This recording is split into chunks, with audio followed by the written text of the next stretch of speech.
Hi, Lynn Taylor here, Common Core Diva. I've got a very special and timely message, especially for the homeschooling families. I wanted to let you know that our federal government is trying to pull a very in-our-face draconian move to come after our families, and they're going through the route of let's take public comment through the Federal Registry on some proposed changes. And while that's going on, we're going to go over here from the other side where you're not looking, and we're going to start implementing things effective immediately. So let me see if I can help guide you through this really quickly. And I know that your leaders will be having some information for you, all the articles, interviews, things like that I've done, as well as links to all these documents so that you can get the latest information to help protect your family. Because if you think, well, because I homeschool, this is not going to impact me, folks, I have to tell you, yes, it absolutely will. First of all, on the Federal Registry, the Department of Education put out in May some, proposed regulations to impact IDEA funding, that's Individuals with Disability Education Act funding, for Part B services. Now, the Part B services are dated back to 1992, where it was at that point, states, here's what you have to do for Medicaid with IDEA funding, and here are some of the options. Well, in these proposed regulations, those options have disappeared, and now what is taking place is that whether you have a disability or not, your child will be treated the same. So individuality is not going to matter.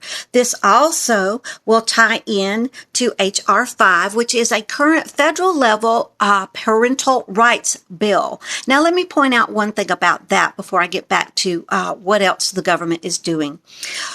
Parental rights are given to us by our Creator when He made us parents. When the government comes in and says, here, we're going to give the parents the right to A, B, C, and D, folks, they are enumerating those rights for you, meaning they can go in and change the right or take it away. Parental rights bills from the state and especially from the federal level are a Trojan horse into more manipulation of our families.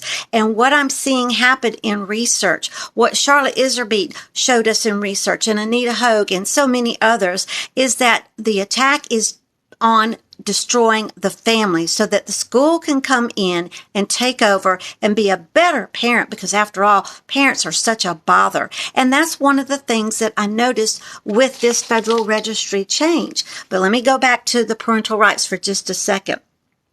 The current parental rights bill, H.R. 5, features amendments, and Chip Roy out of Texas has attached an amendment number 128 that said Title I funding, where our IDEA funding goes, will follow the students in public, private, and home schools.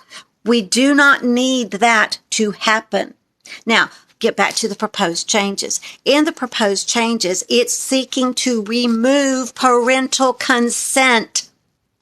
Folks, how much more does it need to be stressed that the government, especially for homeschoolers, is not going to leave you alone nor to take care of you? Removing parental consent for every single time your child needs IDEA funding or special needs services, because let's remember, IDEA funding goes from both education and health care.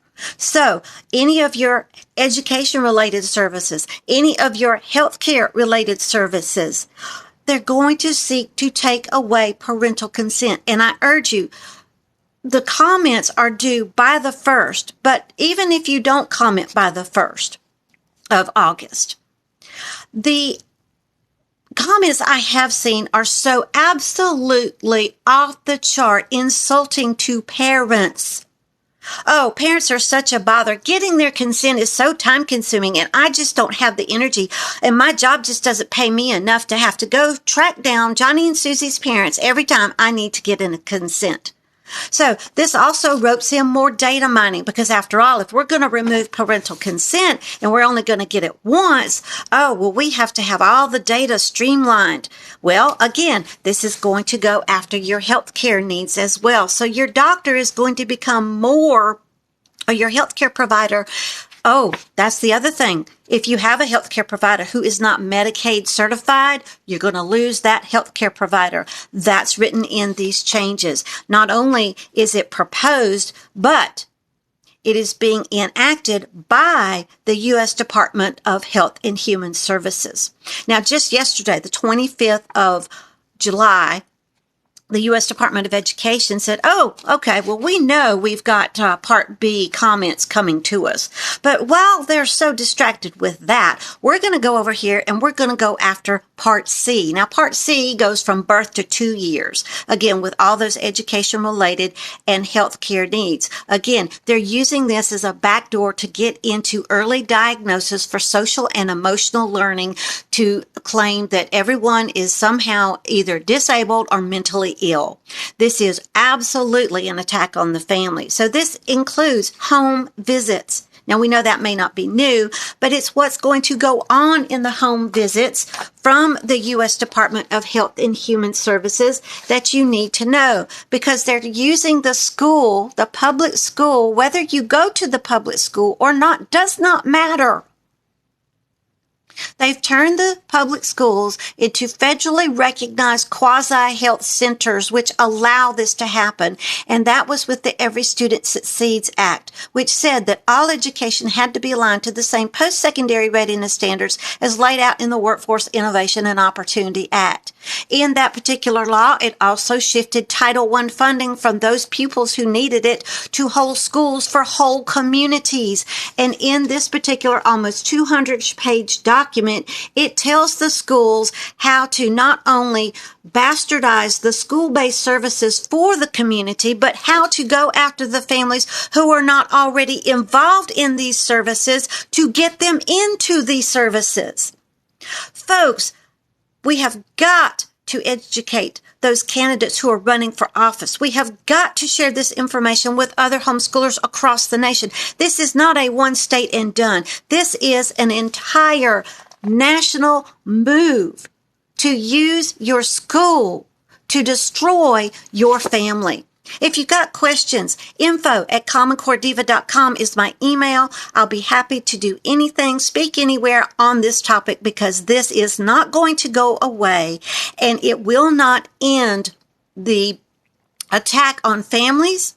And school choice is going to be used, or is being used, as a way for homeschoolers to be free from all this. And I'm telling you, it absolutely will not, because the funding is pulling the purse strings to the families. Be warned, be protective, save your children.